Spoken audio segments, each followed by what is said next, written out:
అమ్మా వేనా, ఈ డబ్బులు లెక్క పెట్టమ్మా, నాకు లెక్క తెలియడం లేదు.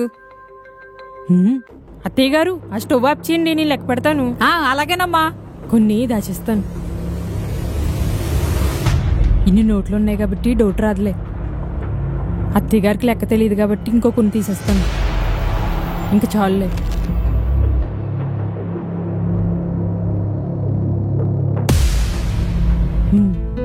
లెక్క పెట్టావా అమ్మా?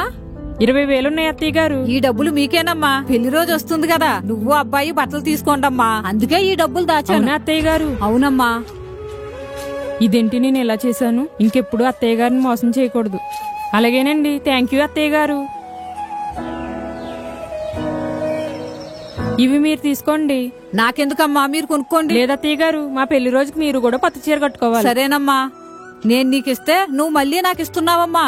నా కోడలు బంగారం.